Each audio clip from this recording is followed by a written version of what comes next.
excellence destroys all similitude between them and other men. In the presence of these heights of science and genius, the law of equality disappears. Now, if equality is not absolute, there is no equality. From the poet we descend to the novelist. From the sculptor to the stonecutter. From the architect to the mason. From the chemist to the cook, and see. Capacities are classified and subdivided into orders, genera, and species. The extremes of talent are connected by intermediate talents. Humanity is a vast hierarchy, in which the individual estimates himself by comparison, and fixes his price by the value placed upon his product by the public. This objection always has seemed a formidable one. It is the stumbling block of the economists, as well as of the defenders of equality. It has led the former into egregious blunders, and has caused the latter to utter incredible platitudes. Gracchus Babeuf wished all superiority to be stringently repressed, and even persecuted as a social calamity. To establish his communistic edifice, he lowered all citizens to the stature of the smallest.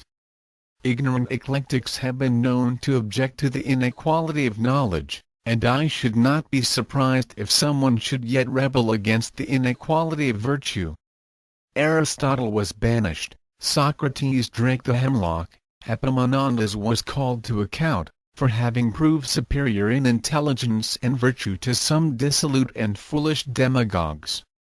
Such follies will be reenacted, so long as the inequality of fortunes justifies a populace, blinded and oppressed by the wealthy, in fearing the elevation of new tyrants to power. Nothing seems more unnatural than that which we examine too closely, and often nothing seems less like the truth than the truth itself. On the other hand, according to J. Rousseau, it takes a great deal of philosophy to enable us to observe once what we see every day. And, according to D'Alembert, the ordinary truths of life make but little impression on men, unless their attention is especially called to them. The father of the school of economists say, from whom I borrowed these two quotations, might have profited by them. But he who laughs at the blind should wear spectacles, and he who notices him is nearsighted. Strange! That which has frightened so many minds is not, after all, an objection to equality. It is the very condition on which equality exists. Natural inequality, the condition of equality of fortunes. What a paradox! I repeat my assertion, that no one may think I have blundered. Inequality of powers is the sine qua non of equality of fortunes. There are two things to be considered in society: functions and relations. Functions.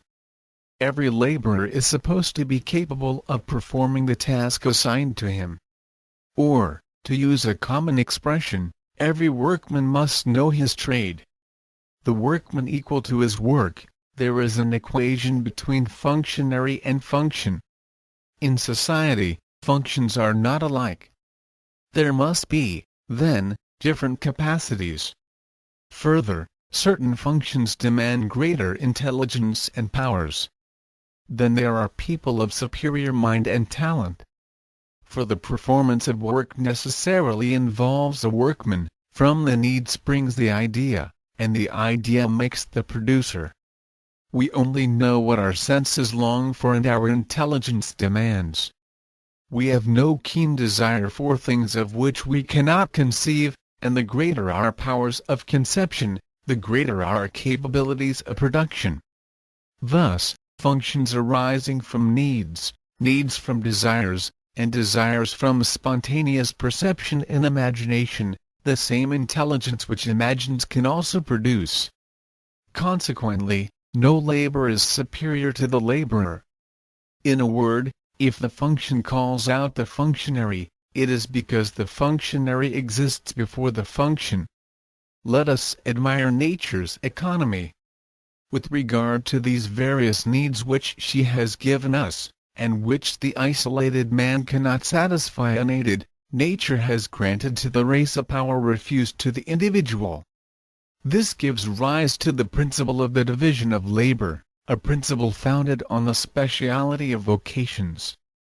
The satisfaction of some needs demands of man continual creation, while others can, by the labor of a single individual, be satisfied for millions of men through thousands of centuries.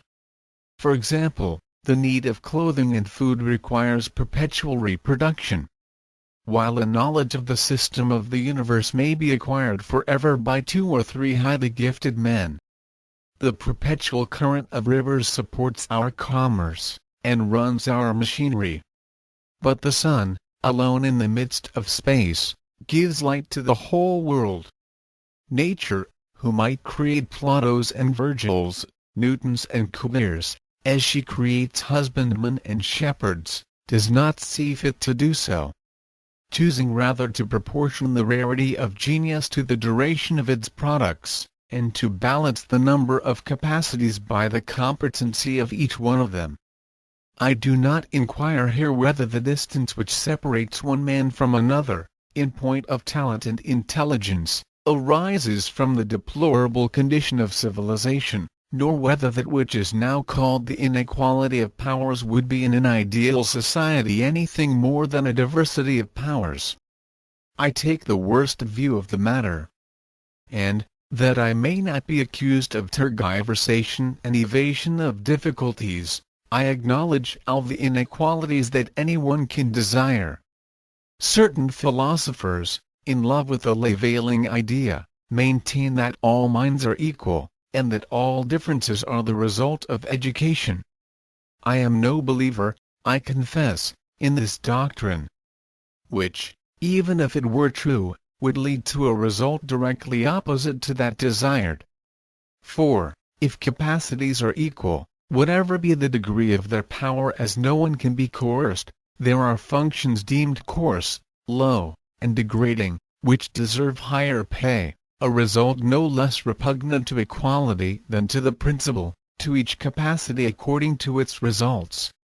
Give me, on the contrary, a society in which every kind of talent bears a proper numerical relation to the needs of the society, and which demands from each producer only that which his special function requires him to produce. And, without impairing in the least a hierarchy of functions, I will deduce the equality of fortunes. This is my second point. II. Relations. In considering the element of labor, I have shown that in the same class of productive services, the capacity to perform a social task being possessed by all, no inequality of reward can be based upon an inequality of individual powers. However, it is but fair to say that certain capacities seem quite incapable of certain services. So that, if human industry were entirely confined to one class of products, numerous incapacities would arise, and, consequently, the greatest social inequality. But everybody sees, without any hint from me, that the variety of industries avoids this difficulty. So clear is this that I shall not stop to discuss it. We have only to prove, then, that functions are equal to each other. Just as laborers, who perform the same function, are equal to each other. Property makes man a eunuch, and then reproaches him for being nothing but dry wood, a decaying tree. Are you astonished that I refuse to genius, to knowledge, to courage, in a word, to all the excellences admired by the world, the homage of dignities, the distinctions of power and wealth?